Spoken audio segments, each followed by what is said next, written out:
نہیں، میں ہوں ظہیر الدین بابر۔ اگرچہ سیاسی محاذ گرم ہے مگر جو ہماری عدالتیں ہیں وہ بھی اسرٹ کر رہی ہیں اور خود کو منوانے کی کوشش کر رہی ہیں۔ یقینی بات ہے یہ کہ عدالتوں پر دباؤ ہے، مختلف قسم کے دباؤ ہیں، مگر اس کے باوجود کہیں نہ کہیں راستہ تلاش کیا جا رہا ہے۔ کچھ لوگ یہ کہتے ہیں کہ سپریم کورٹ کے جو نئے چیف جسٹس ہیں، جسٹس قاضی فائز عیسیٰ، جب سے وہ آئے ہیں تو ہم یہ دیکھ رہے ہیں کہ صورتحال میں کچھ تبدیلی آ رہی ہے جو عوامی مسائل کے حوالے سے یا عوام کی توقعات پورے کرنے کے حوالے سے ضروری ہے۔ مثال کے طور پر آپ جانتے ہیں کہ فیض آباد دھرنا کیس میں نظر ثانی اپیل 1 نومبر تک ملتوی کر دی گئی ہے۔ چیف جسٹس نے 27 اکتوبر تک فری کین سے جواب طلب کر لیا۔ بڑی دلچسپ یہ صورتحال ہوئی کہ سپریم کورٹ میں جو فری کین تھے وہ جب آئے تو انہوں نے کہا کہ وہ درخواستیں واپس لینا چاہتے ہیں، جس پر چیف جسٹس کا کہنا تھا، قاضی فائز عیسیٰ کا، کہ وہ یہ سمجھتے تھے کہ شاید فیصلے میں کوئی غلطی ہے، مگر یہاں تو یہ کہا جا رہا ہے کہ فری کین جو ہے وہ درخواستیں واپس لے رہے ہیں۔ یہ بھی سوال انہوں نے پوچھا کہ وہ کس کے دباؤ کے تحت درخواستیں واپس لے رہے ہیں، مگر ظاہر ہے ان کو کوئی خاطر خواہ تسلی بخش جواب نہیں ملا اور نہ ہی دیا گیا۔ دوسرا جو بڑی پیش رفت سامنے ہوئی ہے وہ یہ ہے کہ چیف جسٹس قاضی فائز عیسیٰ نے 3 رکنی بینچ کی جو سربراہی کر رہے تھے، اور اس میں ایک جو وکیل صاحب ہیں وہ مختلف ہیلے بہانوں سے کام لے رہے تھے، جس پر چیف جسٹس نے ان کو 2 لاکھ روپیہ جرمانہ کیا کہ وہ عدالتی جو وقت ہے وہ ضائع کرنے کے مرتکب ہوا ہے۔ یقینی طور پر یہ ایک ہماری جو تاریخ ہے اس میں پہلے ایسے واقعات نہیں ہوئے، مگر اب چیف جسٹس صاحب کا یہ فوکس ہے کہ مقدمات کی جو سماعت ہے وہ عوامی نقطہ نظر سے ہو اور عدالت کا جو وقت ہے وہ کم سے کم ضائع ہو۔ دوسرا جو معاملہ ایک جو پیش رفت سامنے ہوئی ہے وہ یہ سامنے آئی کہ سپریم کورٹ کے چیف جسٹس نے سرکاری دفاتر میں جو صاحب کا لفظ ہے اس کو استعمال کرنے سے روک دیا ہے، اور یہ معاملہ اس وقت ہوا جب بشیرہ نامی جو خاتون تھی ان کو معاوضہ نہیں دیا گیا، اور 26 مارچ 1990 کو معاوضے کی ادائیگی کا حکم دیا گیا تھا، مگر آج 2023 تک ان کو معاوضہ نہیں دیا گیا، جس پر سپریم کورٹ نے ناگواری کا اظہار کیا۔ ایک اور جو ریمارکس سپریم کورٹ کے چیف جسٹس نے دیے بڑے امپورٹنٹ تھے کہ ڈاکوؤں اور ریاست میں کوئی تو فرق ہونا چاہیے۔ انہوں نے کہا کہ اگر ڈاکو بھی لوٹ لیں گے اور ریاست بھی لوٹ لے گی تو اس میں پھر فری کین میں سے دونوں کا فرق جو ہے وہ ملوث خاطر کون رکھے گا۔ اور جو دوسرے جو ہمارے سپریم کورٹ کے جسٹس اطہر من اللہ، انہوں نے بھی کہا کہ عدالت کو شرمندہ کیا گیا کہ اس خاتون کو معاوضہ نہیں دیا گیا۔ ناظرین، اس کے علاوہ جو اسلام آباد ہائی کورٹ ہے وہ بھی خود کو منوانے کی کوشش کر رہی ہے، اور اس نے یہ کہا ہے کہ جو شیریں مزاری کو گرفتار کرنے والے پولیس اہلکاروں کے خلاف کارروائی کی جائے۔ ان کا یہ کہنا ہے کہ اگر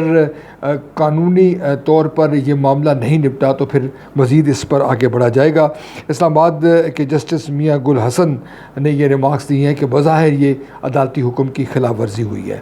آئینی طور پر جو معاملات ہیں ناظرین، اس میں آپ جانتے ہیں کہ ایک بڑا جو ایک عدالتی محاذ پر پیش رفت ہوئی ہے وہ 15 ستمبر کو سابق چیف جسٹس عمر عطا بندیال نے ایک فیصلہ دیا تھا،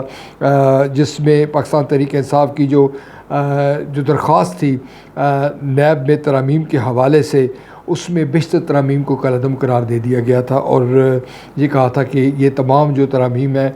یہ خلاف آئین ہے، خلاف قانون ہے، لہٰذا ان کو کالعدم قرار دیا جاتا ہے۔ اس میں جو پیش رفت ہوئی ہے وہ جو جیلی اکاؤنٹس سے بینک اکاؤنٹس اور توشہ خانہ کیس میں آصف علی زرداری کو احتساب عدالت نے 24 اکتوبر کو طلب کر لیا ہے۔ سابق صدر ہیں ہمارے پاکستان پیپلز پارٹی کے، رہنما بھی ہیں، اور آپ جانتے ہیں کہ وہی اصل طاقت انہی کے پاس ہے۔ سید یوسف رضا گیلانی جو سابق وزیر اعظم پاکستان پیپلز پارٹی کے، ان کو بھی 24 اکتوبر کو طلب کر لیا گیا ہے، اور نیب کے مقدمات کھل گئے ہیں۔ خیبر پختونخوا میں بھی نیب کے مقدمات کھل گئے ہیں، اور اس کو کچھ لوگ سیاسی انجینئرنگ قرار دے رہے ہیں، اور یہ کہتے ہیں کہ ایک عام انتخابات کے موقع پر یہ جو فیصلہ ہے یقینی طور پہ اس سے ایک دفعہ پھر سیاستدانوں کو کٹہرے میں کھڑا کیا جائے گا، ان کی پیشیاں ہوں گی، اور ان کو یہ ثابت کرنے کی کوشش کی جائے گی کہ وہ کرپٹ ہے اور کرپٹ پریکٹسز میں وہ ملوث پائے گئے ہیں۔ یقینی طور پر جو ہماری سیاسی جماعتیں ہیں وہ اس تمام صورتحال کو دیکھ رہی ہے۔ کچھ لوگوں کا یہ دعویٰ ہے، جن لوگوں سے ہماری بات ہوئی ہے، کہ پاکستان پیپلز پارٹی کی جو ایگریسو سیاست ہے وہ بھی اسی لیے ہے، اور ہو سکتا ہے قوی امکان ہے کہ مسلم لیگ نون بھی اس روش کی جانب گامزن ہوگی۔ آپ جانتے ہیں کہ میاں نواز شریف صاحب نے جو سابق آرمی چیف ہے، سابق DGI ہے، ان کا نام لیا تھا، اس پر